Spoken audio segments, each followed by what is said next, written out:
tidak nih cara kedua dikerjakan dengan teliti.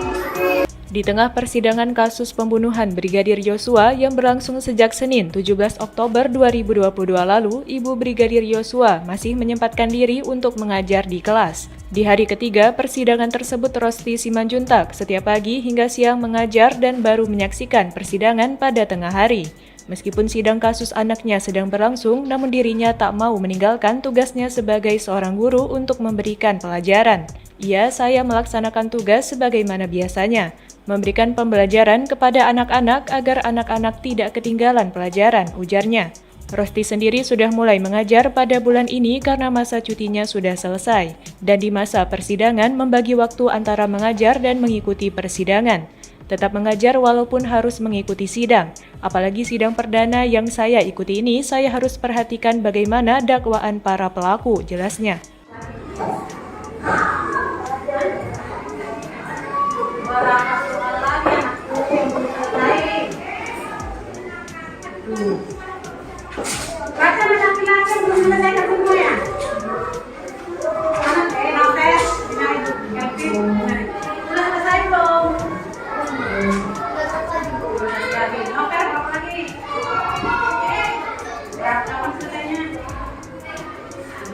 Nanti masuk kelas harus selesai ya. Ayo, kenapa tuh? Dibuat caranya. Lihat ya, caranya supaya cara kecerdasan. Caranya bagaimana? Iya, cara pertama. Kan tidak nih, cara kedua dikerjakan dengan teliti dan benar. Bisa ya? Bisa tuh? Bisa tidak?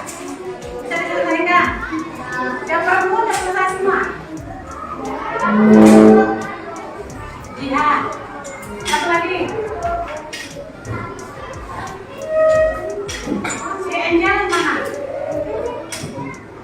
Loh, kok malah nyumpuk di bawah kolong? Ngapain? Di bawah kolong. Cincin mana? Ada cincin mana? Angel. Terima kasih sudah nonton. Jangan lupa like, subscribe, dan share ya.